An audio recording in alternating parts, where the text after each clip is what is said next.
행복한 안식일 주님의 성전에 기쁨으로 올라오신 우리 모든 믿음의 식구들을 주님의 이름으로 환영합니다. 오늘 말씀의 제목을 같이 한번 읽어볼까요? 시작. 겨자씨 한 알 크기 믿음. 큽니까? 작습니까? 네. 우리 다 같이 마태복음 17장 속으로 따라 읽으시기 바랍니다. 제가 큰 소리로 읽겠습니다. 마태복음 17장 14절부터 있는 말씀입니다. 그들이 무리에게 이름에 한 사람이 예수께 와서 꿇어 엎드려 이르되 주여 내 아들을 불쌍히 여기소서. 그가 간질로 심히 고생하여 자주 불에도 넘어지며 물에도 넘어지는지라. 내가 주의 제자들에게 데리고 왔으나 능히 고치지 못하더이다. 예수께서 대답하여 이르시되 믿음이 없고 패역한 세대여, 내가 얼마나 너희와 함께 있으며 얼마나 너희에게 참으리요. 그를 이리로 데려오라 하시니라. 이에 예수께서 꾸짖으시니 귀신이 나가고 아이가 그때부터 나으니라. 이때에 제자들이 조용히 예수께 나와 이르되 우리는 어찌하여 쫓아내지 못하였나이까? 이르시되 너희 믿음이 작은 까닭이니라.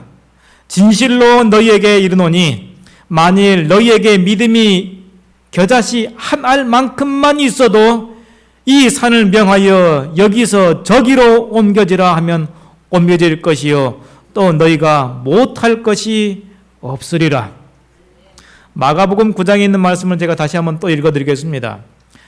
저희가 이에 제자들에게 와서 보니 큰 무리가 둘렀고 서기관들이 더불어 변론하더니 온 무리가 곧 예수를 보고 심히 놀라며 달려와 문안하거늘 예수께서 물으시되 너희가 무엇을 저희와 변론하느냐? 무리 중에 하나가 대답하되 선생님, 벙어리 귀신 들린 내 아들을 선생님께 데려왔나이다. 귀신이 어디서든지 저를 잡으면 거꾸러져 거품을 흘리며 이를 갈며 그리고 파리하여 가는지라. 내가 선생의 제자들에게 내어 쫓아달라 하였으나 저희가 능히 하지 못하더이다. 대답하여 가라사대 믿음이 없는 세대여, 내가 얼마나 너희와 함께 있으며 얼마나 너희를 참으리요. 그를 내게로 데려오라 하시매 이에 데리고 오니 귀신이 예수를 보고 곧 그 아이로 심히 경련을 일으키게 하는지라. 저가 땅에 엎드러져 굴며 거품을 흘리더라. 예수께서 그 아비에게 물으시되 언제부터 이렇게 되었느냐 하시니 가로되 어릴 때부터니이다. 귀신이 저를 죽이려고 불과 물에 자주 던졌나이다. 그러나 무엇을 하실 수 있거든 우리를 불쌍히 여기사 도와주옵소서. 예수께서 이르시되 할 수 있거든이 무슨 말이냐? 믿는 자에게는 능치 못할 일이 없느니라 하시니 곧 그 아이의 아비가 소리를 질러 가로되 내가 믿나이다. 나의 믿음 없는 것을 도와주소서 하였더라. 예수께서 무리에 달려 모이는 것을 보시고 그 더러운 귀신을 꾸짖어 가라사대 벙어리 되고 귀먹은 귀신아, 내가 네게 명하노니 그 아이에게서 나오고 다시 들어가지 말라 하시매 귀신이 소리 지르며 아이로 심히 경련을 일으키게 하고 나가니 그 아이가 죽은 것 같이 되어 많은 사람이 말하기를 죽었다 하나 예수께서 그 손을 잡아 일으키시니 이에 일어서니라.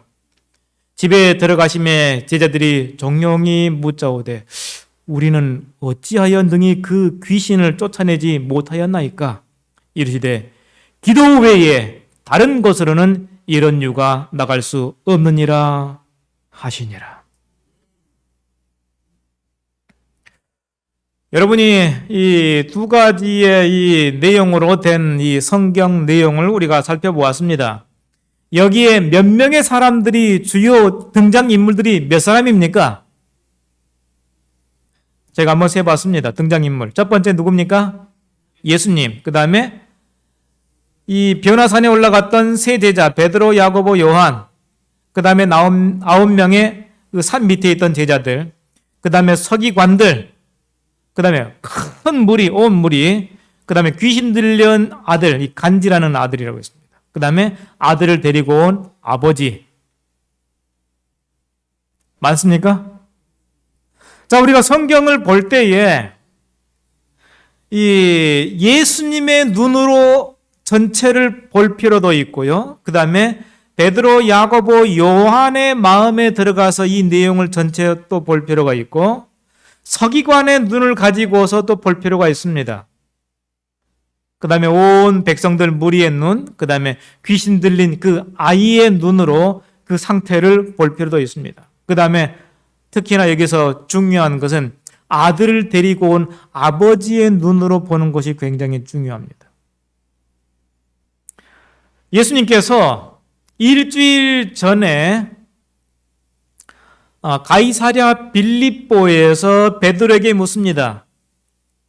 백성들이, 사람들이 나를 누구라고 부르느냐라고 하니까는 베드로가 얘기합니다. 주는 그리스도시요 살아계신 하나님의 아들이니이다 라고 하고, 그 다음에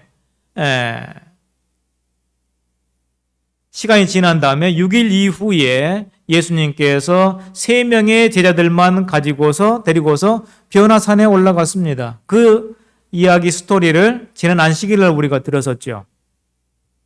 오늘은 변화산에 올라갔다가 내려온 그러한 이야기입니다. 변화산에서 중요한 것은 뭔가?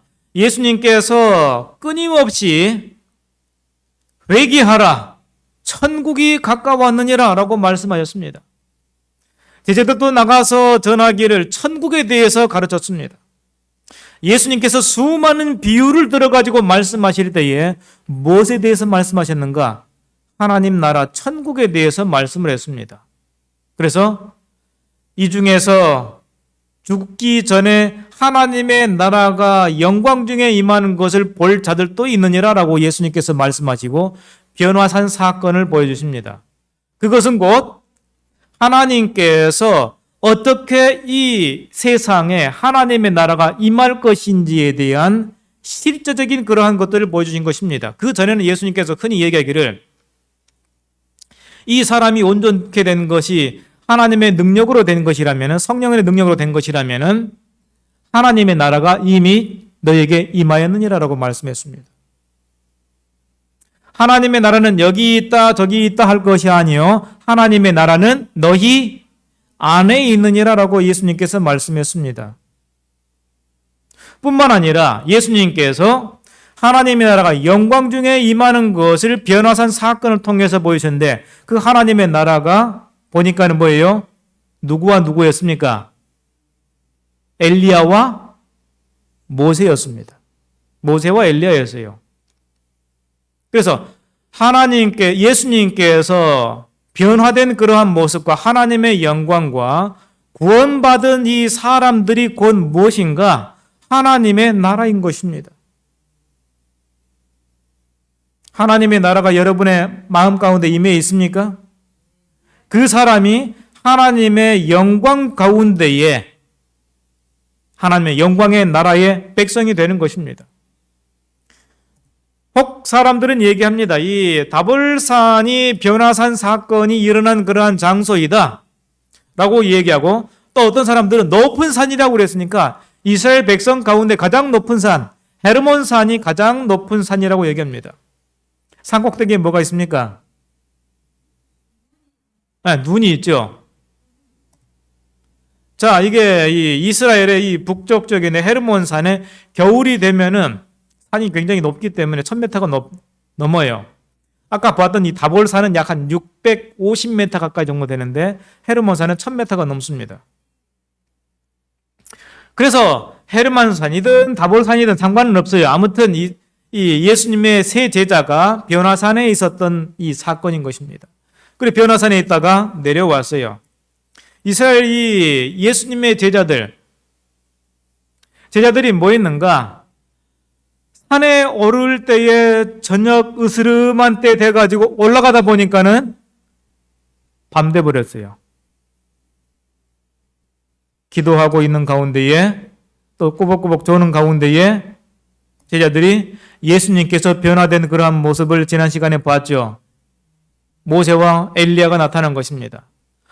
그래서 모세와 엘리야, 예수님께서 하나님의 형상으로 영광된 변화된 그런 모습과 하늘 아버지의 영광이 함께 임한 것을 보았습니다. 너무 좋으니까 베드로가 예수님, 우리가 여기 있는 것이 참 좋습니다. 제가 예수님을 위해서, 모세를 위해서, 엘리야를 위해서 제가 초막을 3개를 짓겠습니다. 라고 했습니다. 그냥 변화산에 있는 그 자체가 너무너무 좋은 거예요. 그런데 그 영광이 다 떠나고 제자들이 잠이 왔을까요? 안 왔을까요? 그 전날 굉장히 피곤했어요. 그런데 그날 밤 참 한숨 자지 않았습니다. 잠을 잘 수가 없었어요. 밤새 그 변화된 그러한 모습을 보고 하나님의 영광 중에 나라 임하는 그러한 모습을 보고서 있으니까는 모든 피곤함이 싹 다 날아가 버렸습니다. 그리고 시간이 지나다 보니까는 아침이 되었습니다.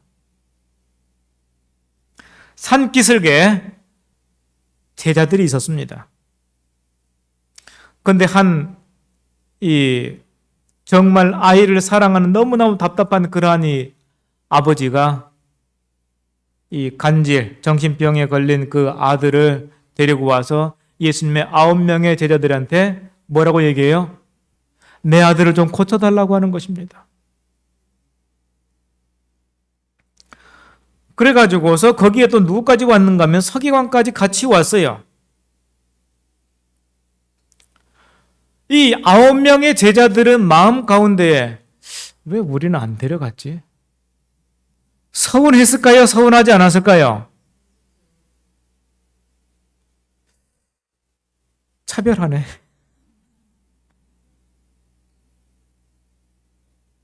그런 생각이 들었을까요? 안 들었을까요? 아니, 하나님께서, 예수님께서 다 똑같이 대해주면 좋은데 왜 다 똑같이 안 대해주는 거야? 제자들 마음 가운데 불평, 불만이 가득했습니다.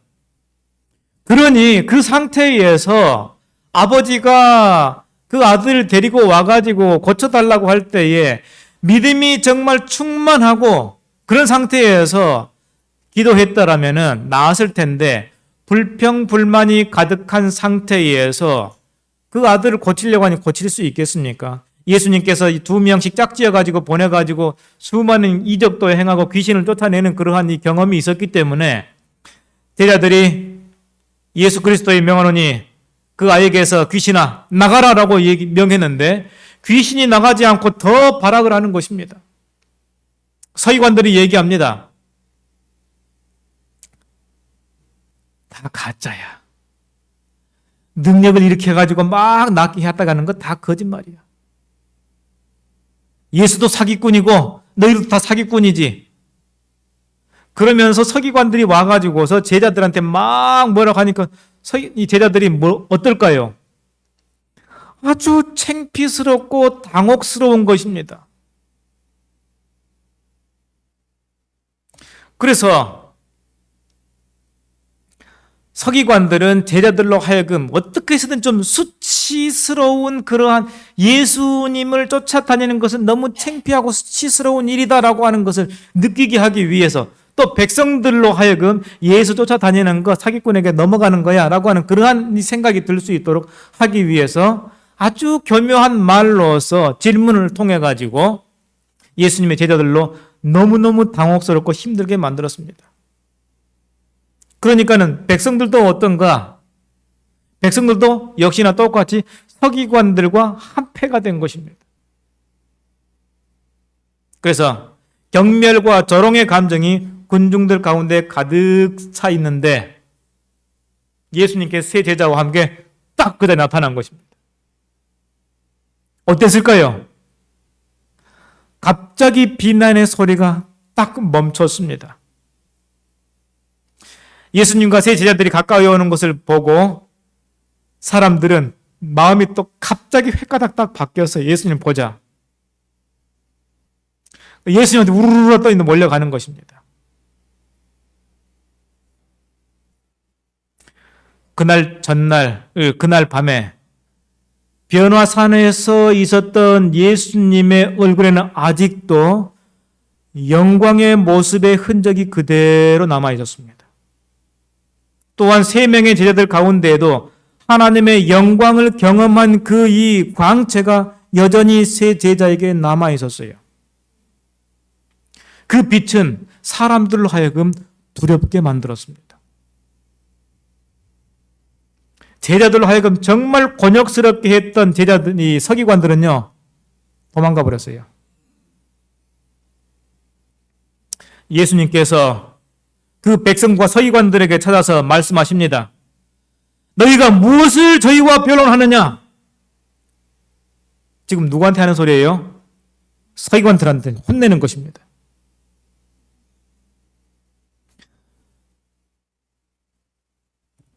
제자들 너무 당혹스럽게 만드는 것입니다. 아무도 대답을 안 해요. 그러니까 지금 마음이 급한 이 병자의 아버지가 나서서 얘기합니다.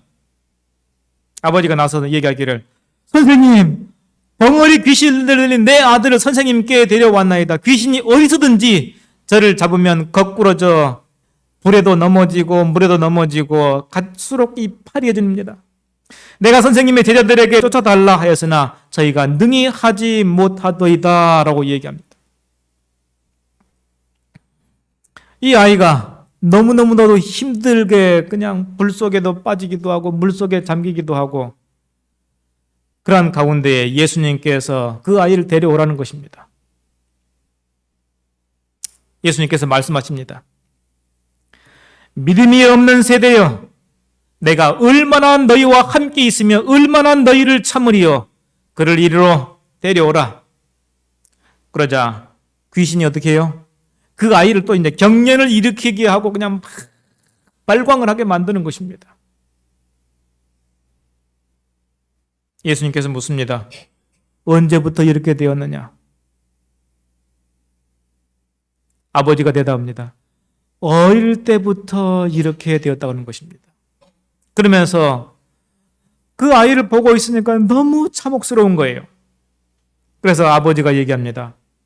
무엇을 하실 수 있거든 우리를 불쌍히 여기서 도와주옵소서 라고. 제자들이 못하는 것 보니까는 예수님도 못할 것이라고 생각을 하는 것입니다. 예수님께서 그 아버지의 믿음을 나무라는 것입니다. 할 수 있거든이 무슨 말이냐? 믿는 자에게는 능치 못할 일이 없느니라. 예수님의 능력이 부족한 것이 아니었습니다. 많은 경우에 그에게 나을 만한 믿음이 있는가 예수님께서 보시고 그 다음에 그들을 데리고 온 사람들의 믿음을 보시고 그 사람을 많은 경우에 치유하셨습니다. 회당장 야이로의 딸, 나을 때에 야이로의 딸이 예수님 나를 고쳐주십시오라고 얘기했습니까? 아니요. 누가요? 아버지가. 중풍병자가 침상에 묶여가지고 예수님 지붕을 뜯어가지고 내릴 때에 그 중풍병자가 예수님 나를 낫게 해주십시오라고 얘기했습니까? 아니었습니다. 누구의 믿음을 보셨습니까? 그 친구들의 믿음을 보시고 그 중풍병자를 낫게 하셨습니다. 이 아이가 낫는 것은 이 아이의 믿음이 아니라 누구의 믿음이에요? 그 아이의 아버지의 믿음인 것입니다. 그래서 예수님께서 말씀하시기를 할 수 있거든이 무슨 말이냐? 믿는 자에게는 능치 못할 일이 없느니라 라고 말씀하셨습니다. 그때 이 아버지가 지금 분위기를 딱 파악한 거예요. 내가 믿음이 없으므로 이 아이가 낫지 못하는 것이구나. 내가 믿나이다. 나의 믿음 없는 것을 도와주소서라고 예수님 앞에 부르짖는 것입니다. 이 아버지의 부르짖음이 여러분의 부르짖음 아닙니까? 예수님께서 괴로워하는 그 아들을 보시면서 예수님께서 명령하십니다. 아버지가 드디어 믿음 없는 걸 도와달라고 하니까 예수님께 도와주시는 거예요. 벙어리 들고 귀먹은 귀신아, 내가 내게 명하노니 그 아이에서 나오고 다시 들어가지 말라. 이제 귀신이 나오는데 아주 갈기갈기 찢어나올 듯한 그러한 이 경련을 일으키게 하고 나가버렸습니다. 나가버리니까 아이가 너무 힘들어가지고 힘이 다 빠져버렸어요. 사람들이 봤을 때 뭐한 것 같아요? 죽은 것 같아요.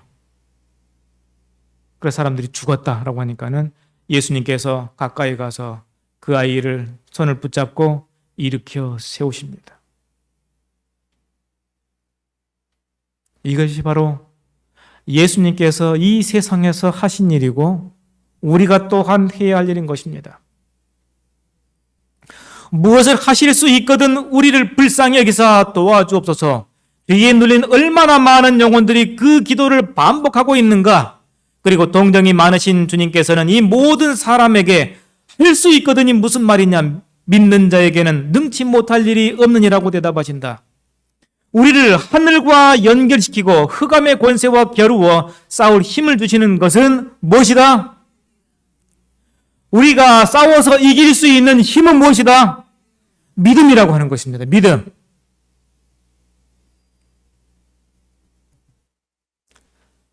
믿음은요, 자기를 보면요, 믿음이 사라지게 되어 있습니다. 하나님께서는 모든 죄악적인 특성을 정복하고 아무리 강력한 시험이라도 모두 대항할 수 있는 방도를 그리스도 안에 준비하셨다. 그러나 많은 사람들이 자신들은 믿음이 부족하다고 생각함으로 그리스도에게서 떨어져 있다 그랬습니다. 나는 믿음이 부족해. 나는 믿음이 부족해. 어떻게 하면 믿음을 정말 많이 굳건한 믿음을 가질 수 있을까요? 이런 사람들은 저희의 어쩔 수 없는 무가치함을 가지고 긍휼하신 구주의 자비에 전적으로 자신을 맡기도록 하라. 자기를 보지 말고 그리스도를 쳐다보라는 것입니다. 믿음이 없는 여러분, 나를 쳐다보지 말고 내 자신을 쳐다보지 말고 누구를 쳐다보라? 그리스도를 쳐다보라는 것입니다. 그럼 도대체 믿음이 어디서 오는 것입니까? 믿음은 하나님께 주시는 선물이라고 그랬는데 노란 글씨 같이 읽겠습니다. 시작. 믿음은, 다시 한번요. 너무 소리가 적어요. 믿음은, 왜 이쪽 안 읽으십니까? 글씨 안 보여요? 큰 소리로 읽겠습니다. 믿음은, 예, 그렇습니다. 내게 오는 자는 내가 결코 내어줬지 아니하리라. 는 그의 약속을 굳게 붙잡으라. 그의 발 아래에 몸을 던지고 내가 믿나이다. 나의 믿음 없는 것을 당신께서 도와줘서라고 부르짖으라. 그대가 이렇게 하는 동안에는 결코 멸망할 수 없는 것입니다. 그 아들이 낫게 되는 것, 할 수 있거든요. 무슨 말이냐. 믿는 자에게 능치 못할 일이 없느니라 예수께서 대답하셨다. 그리스도에게 능력이 부족한 것은 아니었다. 아들이 낳는 것은 아버지의 믿음에 달린 것이다. 아버지는 눈물을 쏟으면서 자신의 연약함을 깨닫고 그리스도의 자비에 전적으로 맡기면서 내가 믿나이다. 나의 믿음 없는 것을 도와주소라고 부르짖었다. 예수님 앞에 나가서 예수님을 붙잡고 믿음을 달라고 기도하는 것입니다. 요구하는 것입니다. 우리가 이러한 일을 해야 되는 것입니다. 베드로, 야고보, 요한, 방금 전에 어디 있었죠? 변화산에 있었습니다. 아버지의 영광으로 오신 거룩하신 분께서 잃어버린 자를 구원하기 위하여 몸을 굽히신 구속에 대한 실물 교훈이 바로 그 귀신 들려고 간지 들린 그 아이의 몸을 일으켜 세우시는 것이 바로 예수 그리스도의 일인 것입니다. 영적인 빛이 비춰올 때 그리스도의 종들의 생애는 예수와 함께 산꼭대기에서만 보내서는 안 된다. 그들에게는 저 아래 평지에서 해야 할 일이 있다. 사단에게 포로된 영혼들은 그들을 해방시켜줄 믿음의 말씀과 기도를 기다리고 있습니다. 여러분의 형제, 자매, 이웃, 친척, 사돈의 팔촌, 남편, 이 모든 사람들이 사단의 포로가 되어가지고 그들을 해방시켜줄 믿음의 말씀과 기도를 기다리고 있는 것입니다. 구도자의 명단을 적어내라 하니까 왜 안 적어내십니까, 여러분? 적어내야 되는 것입니다. 그들을 위해서 간절히 기도해야 되는 것입니다.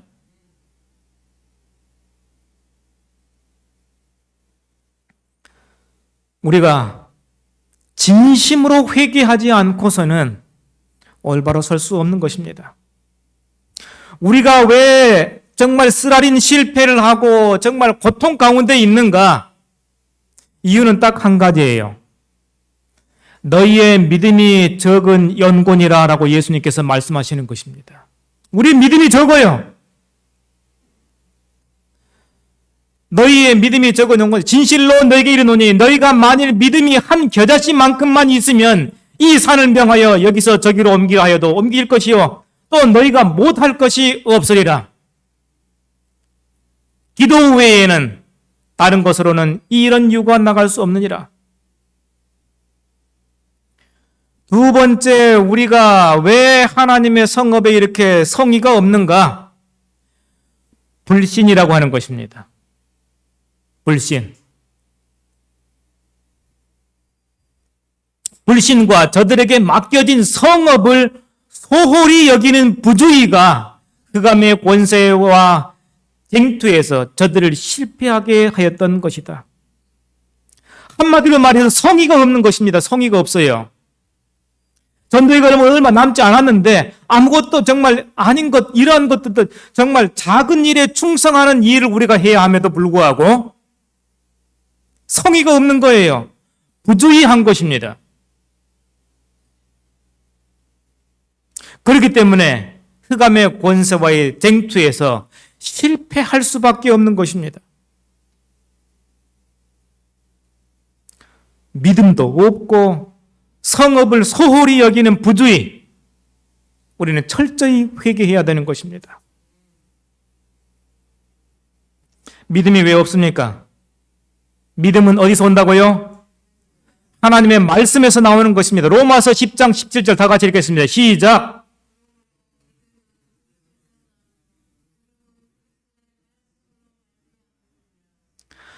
말씀을 듣고 말씀을 읽고 상고하고 묵상하는 일을 통해서 우리가 믿음이 하나님께로부터 오는데 이 일을 소홀히 하는 것입니다. 왜 믿음이 없습니까? 이유는 간단해요. 하나님의 말씀을 명심해서 읽고 주의해서 읽지 않고 그 말씀을 깊이 묵상하지 않기 때문에 우리가 믿음이 없는 것입니다. 이 교회가 연약하고 힘이 없는 이유는 딱 하나예요. 뭡니까?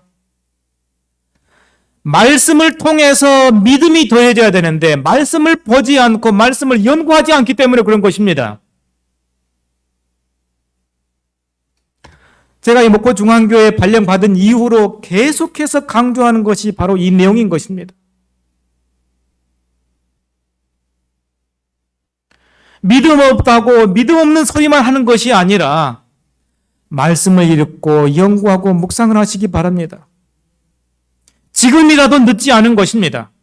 믿음은 열렬한 기도와 금식과 그리고 마음의 겸비로 힘을 얻어야 되는 것입니다. 자신을 비우고 성령과 하나님의 능력으로 충만하게 체험을 입을 때에 우리를 통해서 하나님께서 일을 하시는 것입니다. 능력 있는 믿음은 하나님께 열렬하고도 꾸준하게 탄원하는 믿음, 하나님께 전적으로 맡기고 그 사업에 아낌없이 헌신하는 믿음, 그것만이 정서와 권세와 이 어둠의 세상 주관자들과 하늘에 있는 악의 영들에 맞서 싸우는 전쟁에서 사람으로 하여금 성령의 도우심을 받을 수 있게 하는 것입니다. 산을 옮길 만한 믿음은 어디서 온다고요? 말씀을 통해서 오는 것입니다. 말씀을 통해서. 말씀을 깊이 읽고 묵상하지 않으면은 너희가 그 은혜를 인하여 믿음으로 구원을 얻었나니 이것은 너희에게서 난 것이 아니요 하나님의 선물이라. 행위에서 난 것이 아니니 이는 누구든지 자랑치 못하게 하려 하심이라. 믿음이 없이는 아무것도 할 수 없습니다. 믿음은 어디서 나온다고요? 그리스도의 말씀을 읽고 연구하고 묵상하는 것을 통해서 우리에게 오는 것입니다. 예수님께서 여전히 아직도 재림하지 못하는 이유는 딱 하나예요. 우리가 믿음이 없기 때문에 그렇습니다. 간절한 마음을 가지고 성경 말씀을 읽으시기 바랍니다. 간절한 마음을 가지고 예언을 읽으시기 바랍니다. 빈 자리로 인하여 우리가 근심할 것이 아니라 나의 믿음 없음으로 인하여 내 주위 사람들이 다 죽어간다는 사실을 여러분 기억하시기 바랍니다. 이제부터 통회하고 정말 간절한 마음으로 하나님께 기도하고 우리의 사랑하는 가족을 위해서 기도하시기 바랍니다. 하나님의 은혜와 축복이 이렇게 간절하게 기도하는 모두에게 함께 하기를 바라면서 말씀 마치겠습니다.